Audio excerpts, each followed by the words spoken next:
Hey everybody, you may notice that today's video is in vertical format even though it's long form. So I didn't catch it till after I was recording and editing, but I had stained the shit out of my shirt with my green supplement. This is actually the same shirt, I just wiped it off, so just ignore that. You never saw that. Well, the reason for that is because this is ported over from TikTok. I called out this guy. I'll just play the video for you really quick so you can see what happened. Had an employee walk up and ask me why he doesn't make as much money as everybody else here. So his review is coming up. That means that you let him slack off for an entire year and not once said anything to him. That tells me more about your standards than his. Why do you think you don't make as much money as everybody else here? He said, I don't know. I do the same job as everybody else.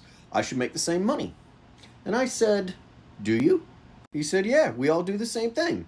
I do it too. I deserve the same amount of money.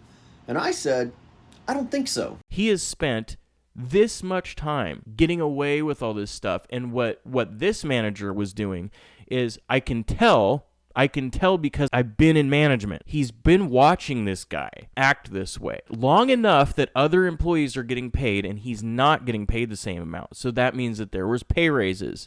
I said, do you think I don't notice that when you walk in here, your uniform is not complete? Your belt isn't up over your hips? Sometimes your pants not even zipped up? Your shirt's not... He's been watching him do all this stuff and not saying anything. Then he waited until the employee came to him and said, hey, I'm not getting paid as much. What's the deal?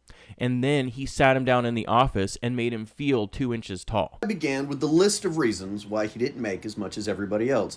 And yeah, some of them are nitpicky. I've been on both sides of this. He went and talked to the other employees. The other employees talked about how much they were getting paid. It came out somehow. I'm totally in favor of pay transparency, by the way. The manager is justified in not paying him the same for not being a good employee. That was never my argument. You know, I'm totally in favor of that. Where I have a problem, said his review is coming up, so I just went ahead and sat him down and told him about all these things that he's doing wrong and whatever. There's a few problems with that. The first problem is something called a workplace culture. So workplace culture is the culture and the atmosphere that the other employees are in that feel like what they can and can't do.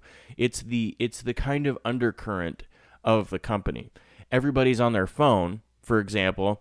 That's part of a workplace culture. You have to be able to change the workplace culture. And in order to do that, you have to foster an atmosphere where people do these things, a culture that believes in being on time, not being on your phone and stuff like that. Just walking around and being a dickhead and yelling at people to get off their phone doesn't foster the good workplace culture. You have meetings. You do things to encourage respect for yourself. Good respect, not fear. And the way to get respect is to earn it from your employees, to do the things that you want them to do. The reason why I specifically stated that he waited a year to tell him anything is because in order to get a raise in most companies, I'm not saying that this is every company. There are millions of companies out there. Everybody's different. The raise follows an annual review. So you have your 30-day and 90-day reviews for like a probationary period a lot of times. Then you will have sometimes you'll have monthly tag-ups where you talk to employees individually. You'll have full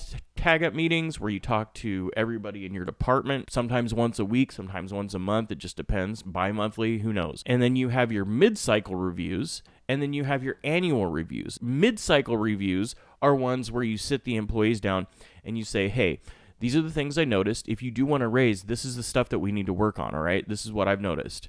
And you explain all this stuff to them. Then at the annual review, they already know. The way that it would work with this employee is that you would use your once a month employee meetings or whatever, and you would explain, these are the things I've noticed, man. We have certain standards for our employees that we expect, personal hygiene being one of them. You're on your phone a lot, and I've seen several times you come in and clock in, and then you go to the bathroom. So that's the first thing. Now, at the mid-cycle, you would sit him down again and be like, okay, dude, so it's been 6 months, and one of the things that I've noticed is that I've asked you several times not to be on your phone.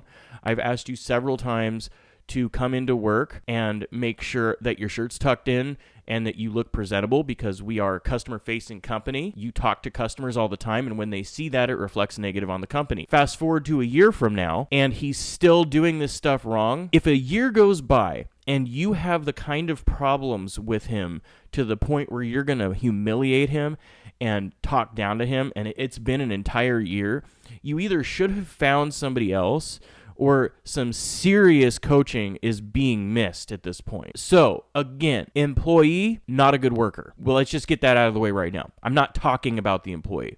I'm talking about how that worker was handled by the manager. There are other ways that you can handle somebody that is not working to your standards. The role of a manager is to literally manage the company and to show leadership. And not only that, so this guy is a manager of the company. Where are the other shift supervisors, shift leads, and stuff like that? Why haven't they said anything to him? Why hasn't he talked to his shift supervisors? You want to have a good, positive working environment, good workplace culture. You want to be able to talk to the employees when they do things wrong. And you want to show coaching throughout their employment with you. And if the coaching isn't working, that's why we have disciplinary systems like write-ups and stuff like that. I don't personally believe in write-ups. I believe that if somebody is talked to multiple times and they're choosing to ignore you and being disrespectful, even though you are showing positive leadership, then that's when they need to have a serious sit down and be like, I don't know if you really want to work here. I have standards for this company. I've been pretty generous, I'm asking for these very few things and you are not giving me those things. I need to see you progress. I need to see something from you. That's the explanation for that. What do you guys think? Was he justified? Was he right? Let me know in the comments. But otherwise, you guys have an awesome day. I'll see you on the next one. Peace.